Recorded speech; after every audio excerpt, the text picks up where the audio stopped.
अखाड़ा में आपका एक बार फिर से स्वागत है। रूस और यूक्रेन के बीच चल रही जंग अब चौथे महीने में पहुंच गई है। इस जंग में अब रूस के टारगेट पर यूक्रेन का सेवेरोडोनेत्स्क शहर आ चुका है, जहां कब्जे के लिए आमने सामने की अब लड़ाई है। हालात ऐसे बन गए हैं कि इस शहर पर कब्जा करने के लिए रूस 10 गुना बमबारी करने लगा है। यूक्रेन का दावा है कि रूस ने सेवेरोडोनेत्स्क के लगभग 80% इलाके पर कब्जा कर लिया है, लेकिन यूक्रेन के सैनिकों ने पलटवार करके रूस की सेना को पीछे खदेड़ दिया और सेवेरोडोनेत्स्क के आधे हिस्से पर फिर से अपने नियंत्रण में कर लिया।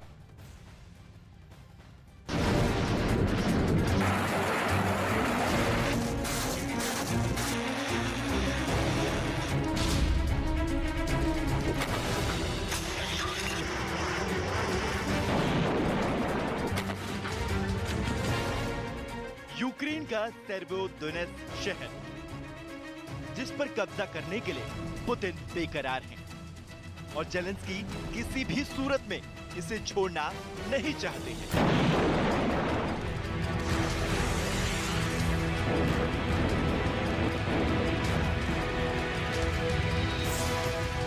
मतलब इस शहर के लिए पुतिन की सेना ताबड़तोड़ हमले कर रही है।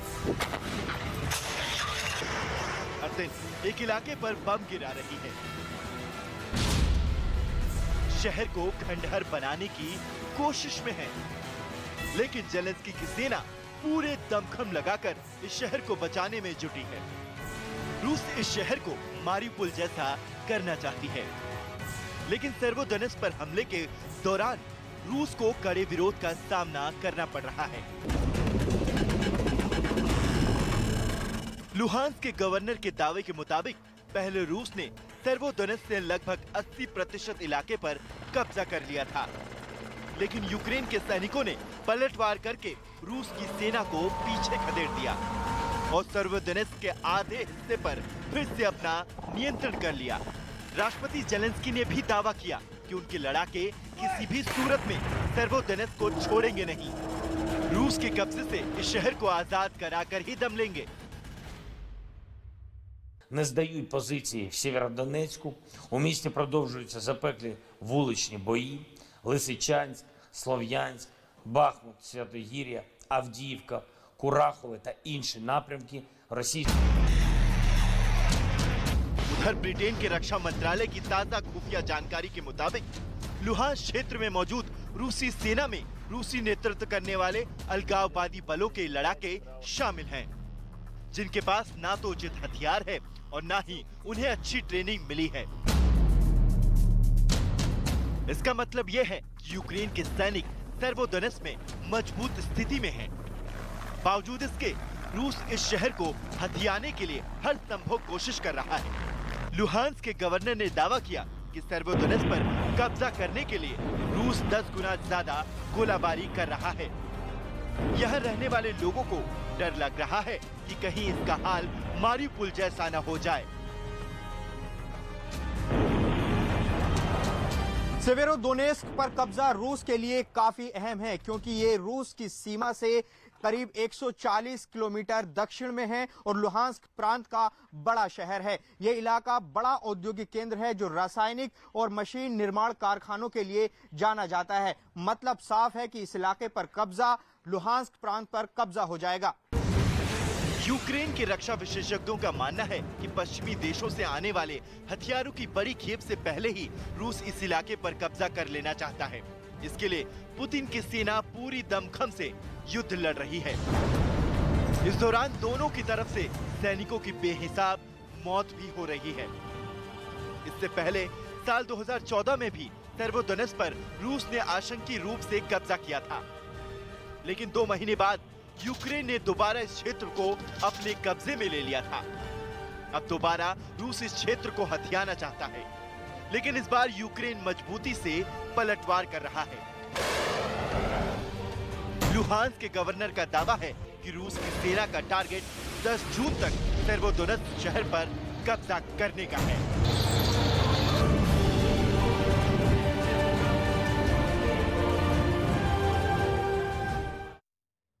सेवेरोडोनेत्स्क शहर में रूस ने जिस घातक पियोन तोप का इस्तेमाल किया है, उसे साल 1976 में सोवियत संघ की सेना में शामिल किया गया था और इसकी गिनती दुनिया भर में अब तक बनी सबसे विनाशक तोपों में होती है।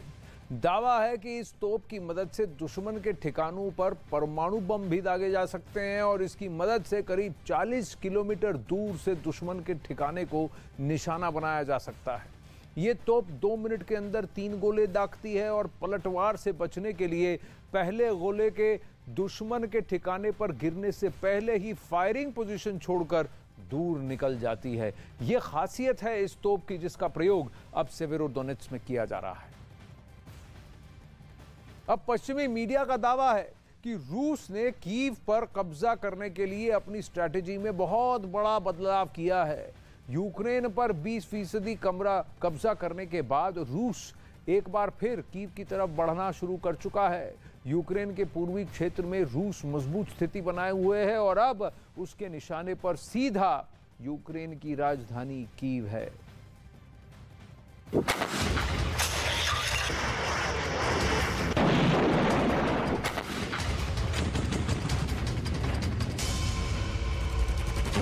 फिर बदली रूस ने रणनीति।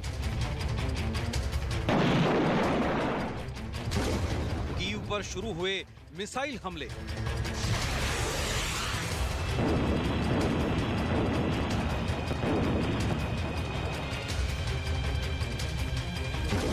खंडहर बना कीव का रेलवे स्टेशन। यूक्रेन फतह का पुतिन प्लान।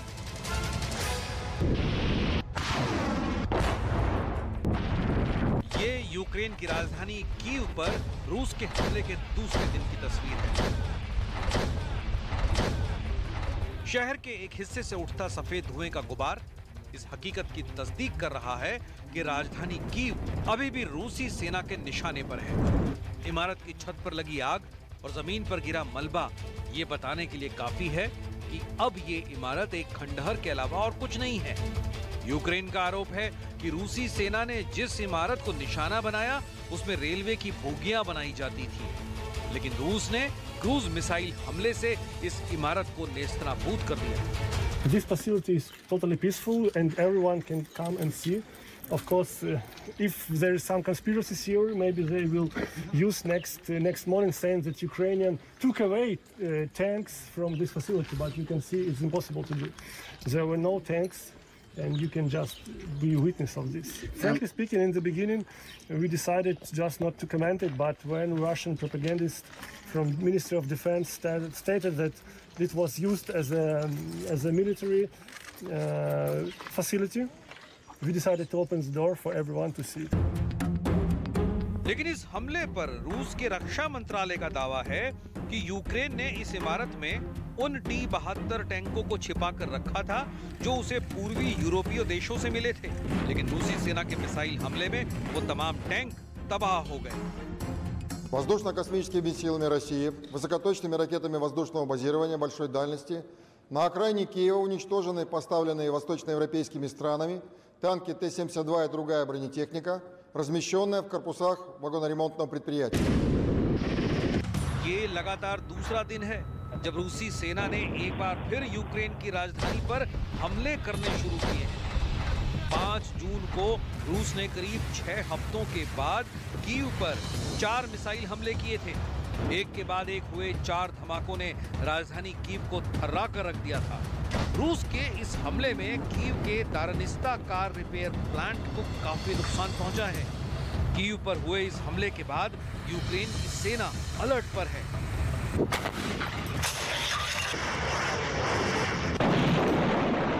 रूस और यूक्रेन के बीच जारी जंग को 100 दिन से ज्यादा का वक्त बीत चुका है। यूक्रेन के राष्ट्रपति व्लादिमीर ज़ेलेंस्की भी ये बात मान चुके हैं कि उनके देश का 20% हिस्सा फिलहाल रूस के कब्जे में है।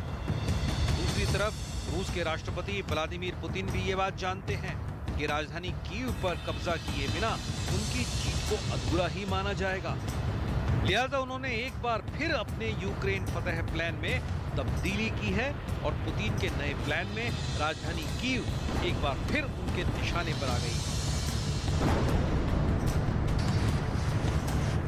रूस ने 25 फरवरी से कीव पर हमले करने शुरू किए थे और 9 मार्च तक रूसी सेना राजधानी कीव से महज कुछ ही किलोमीटर की दूरी पर खड़ी थी। लेकिन 10 मार्च से यूक्रेनी सेना ने रूसी फौज को ऐसा मुंहतोड़ जवाब देना शुरू किया कि 2 अप्रैल तक पूरे कीव इलाके से रूसी सेना को पीछे हटना पड़ा था।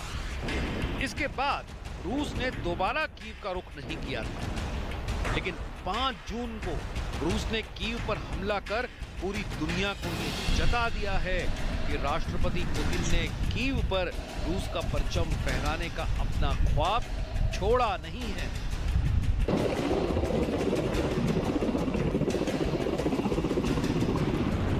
दुनिया की हैरत इस चीज को लेकर है कि रूस दुनिया की दूसरी बड़ी सैन्य ताकत है, लेकिन बावजूद इसके रूस 100 दिन की जंग के बाद भी यूक्रेन के राष्ट्रपति वोलोदिमीर ज़ेलेंस्की को ना तो झुका पाया है और ना ही यूक्रेनी फौज की हिम्मत और हौसले को तोड़ पाया।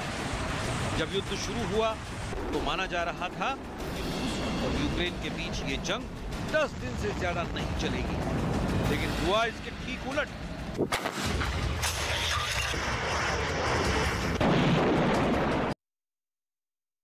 कीव पर कब्जा करने के लिए रूस ने अपनी स्ट्रेटेजी में बदलाव किया है। खबर है कि रूसी सेना ने यूक्रेन के अंदर S-300 डिफेंस सिस्टम तैनात करने जा रही है, क्योंकि S-300 डिफेंस सिस्टम को लंबी दूरी के टारगेट को तबाह करने के लिए ही बनाया गया है।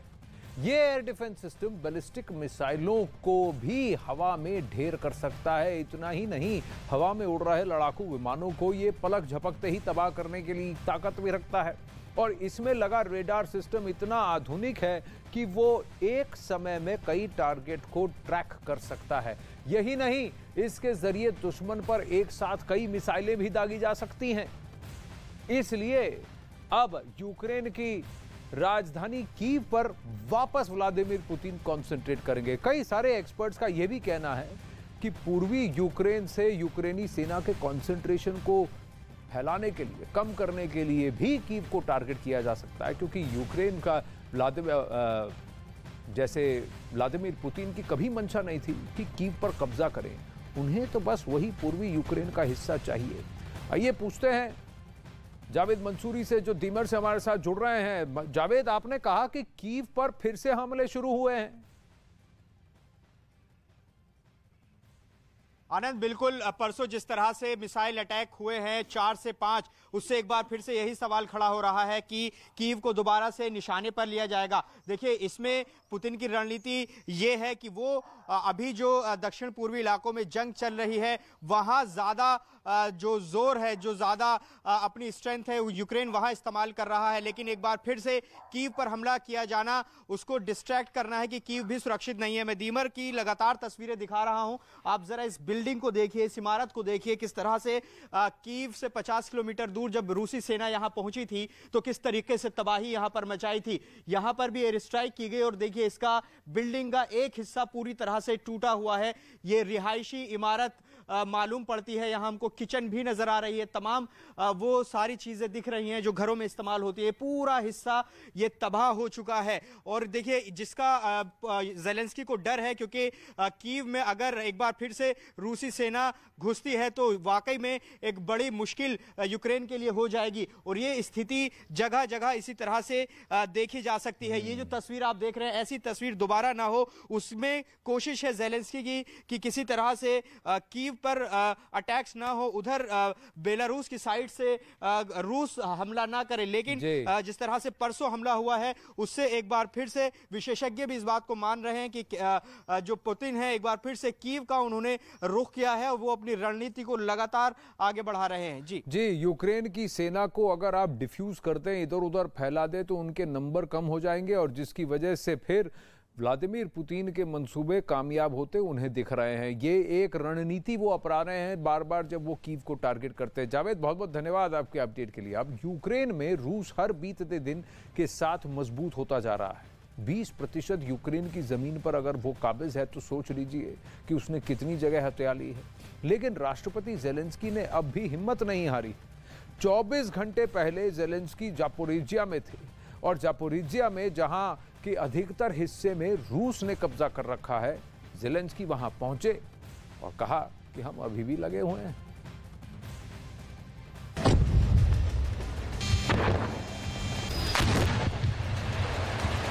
जंग से पहले और अब जंग के दौरान यूक्रेन के मौजूदा राष्ट्रपति व्लादिमीर ज़ेलेंस्की ने खुद जिस हिम्मत और हौसले को दिखाया है, दुनिया आज उसको सलाम कर रही है। जंग के पहले दिन से ही राष्ट्रपति ज़ेलेंस्की अपनी सेना का हौसला बढ़ाते नजर आए और अमेरिका और यूरोपीय यूनियन के तमाम राष्ट्राध्यक्षों के कहने के बावजूद उन्होंने यूक्रेन की सरजमी को नहीं छोड़ा और जंग के दौरान वक्त वक्त पर न सिर्फ जख्मी सैनिकों से मिलते रहे, बल्कि कई बार तो वो खुद वॉर जोन की फ्रंट लाइन पर भी पहुंच गए। 5 जून को राष्ट्रपति ज़ेलेंस्की यूक्रेन के ज़ापोरिज़िया के मैदान जंग में नजर आए। अपने दौरे के दौरान उन्होंने यूक्रेन के सैनिकों का हौसला भी बढ़ाया। फिलहाल ज़ापोरिज़िया का 60% इलाका रूस के कब्जे में है। यूक्रेन के कई इलाकों में अभी भी रूस और यूक्रेनी सेनाओं में जबरदस्त जंग छिड़ी हुई है। आइए आपको यूक्रेन के मैप के जरिए ये बताते हैं कि यूक्रेन के किन किन इलाकों में अभी जंग चल रही है। Donbas, Severodonetsk, Donetsk, Luhansk, Mykolaiv, Kharkiv, Izyum, Rubizhne, Kherson, Odesa, Zaporizhzhia. Ukraine के ये वो इलाके हैं जहां रूस और यूक्रेन की सेनाओं के बीच जंग जारी है। लेकिन जंग के दौरान देश का राष्ट्रपति अपने सिर पर मंडराती मौत के खतरे के बावजूद जब खुद मैदान जंग में दिखाई दे तो सेना का हौसला बढ़ना लाजिमी सी बात है। यूक्रेनी सेना के बंकर के अंदर मौजूद एक आर्मी कमांडर से बात करते ये राष्ट्रपति ज़ेलेंस्की ही हैं। खबर के मुताबिक ज़ेलेंस्की अपने दौरे के दौरान डोनेस्क के सोलिंदर और लुहांस्क के लिसिंचास्क में मौजूद यूक्रेन की सेना के मोर्चों पर भी गए। इस दौरान उन्होंने जंग में रूस के खिलाफ मिल रही कामयाबी का श्रेय बहादुर यूक्रेनी सैनिकों को दिया और उन्हें उनकी बहादुरी के लिए सम्मानित भी किया। Маю велику честь бути тут, подякувати вашим батькам і дружинам, у кого є, дітям за те, що такі прекрасні люди в нашій державі є. Побажати вам здоров'я і їм, щоб у них було все гаразд.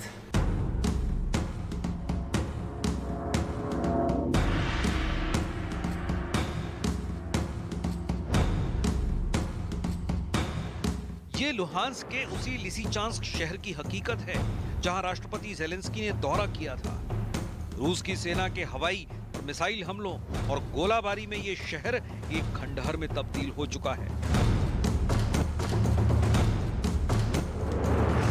शहर की ज्यादातर इमारतें तबाह हो चुकी हैं। रूस और यूक्रेन के बीच जारी जंग से फैली बर्बादी की डरावनी हकीकत की कहानी ये शहर बयां कर रहा है।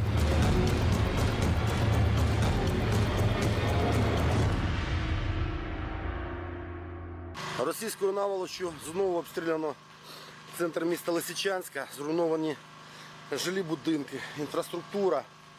Документуємо їх злочинну діяльність.